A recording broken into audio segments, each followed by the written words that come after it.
Welcome to the Unstandard Podcast. I'm your host, Andre Givenchy. I'm a multidisciplinary strategist/designer and the founder of Sagern. Let's get to it. Let's talk about a valuable lesson I've learned over the years. This lesson is to stay out of the results. It's a concept that may seem counterintuitive at first, but hear me out. When you take on any project, whether it's design, development, consulting, or anything else, your primary responsibility is to show up and ensure that you present yourself and your business in the best possible way. You pour your heart and soul into your work, giving it everything you've got. But here's the thing. The outcome is ultimately beyond your control.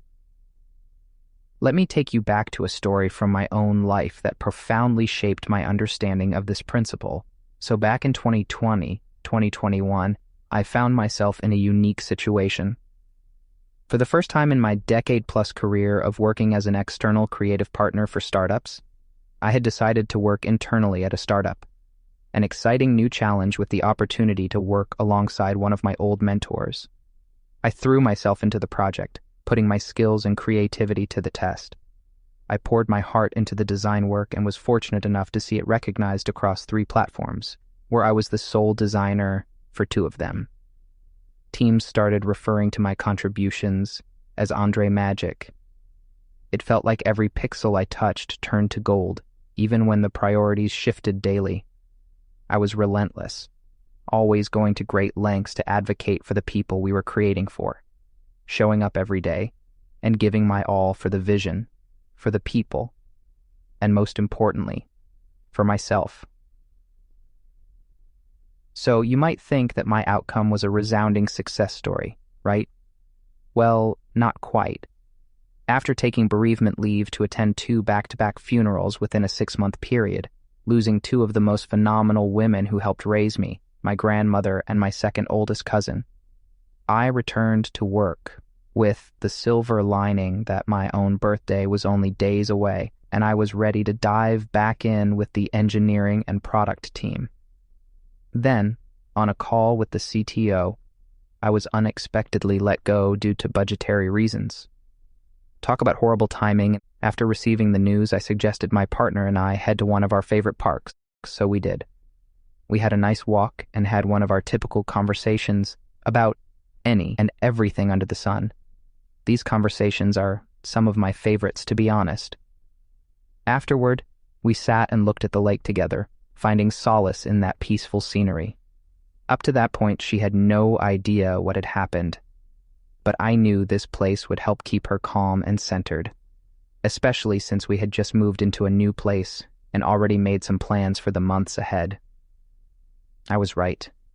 It helped. We acknowledged the situation for what it was and looked towards our next moves. So, what did I do next? You'd think the logical next step was to start applying for new positions or scouting for freelance work. So that's what I did, right? Nope. Instead, I went back to what had gotten me to every success I had achieved up to that point. I got back to my craft. You see, I've never been one to actively seek out opportunities, and maybe that's a flaw on my part. But despite this, opportunities have always come my way. How? It's simple. I just crafted my best work every time I designed anything to share. I designed as if I were creating the next unicorn or saving the world. I approached every project with the same level of dedication and passion, whether I had a client or not. I always put my best into everything I did and continue to do so. Lo and behold, the next opportunity came calling when I wasn't even looking for it. The lesson here is profound. Dwelling on why things didn't go as planned is fruitless. What matters is whether you did your best to showcase your value, your skills, and to make yourself proud. Our job is not to control the results, but to deliver our best and let the outcomes take care of themselves.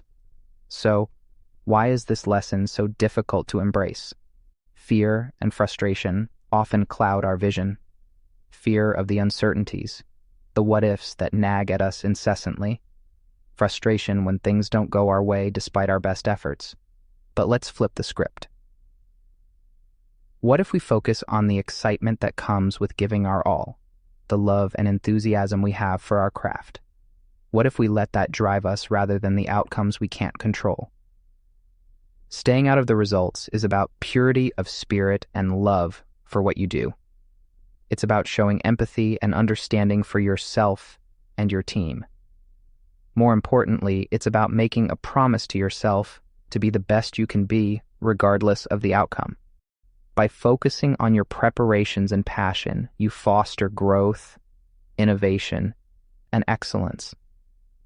The results, while important, are an outcome of consistent, dedicated effort rather than the primary focus.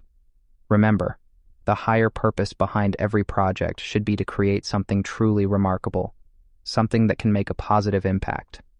When you stay committed to this purpose, you naturally align with the greater good, and the results have a way of sorting themselves out. So next time you find yourself caught in the whirlwind of uncertainty, take a step back.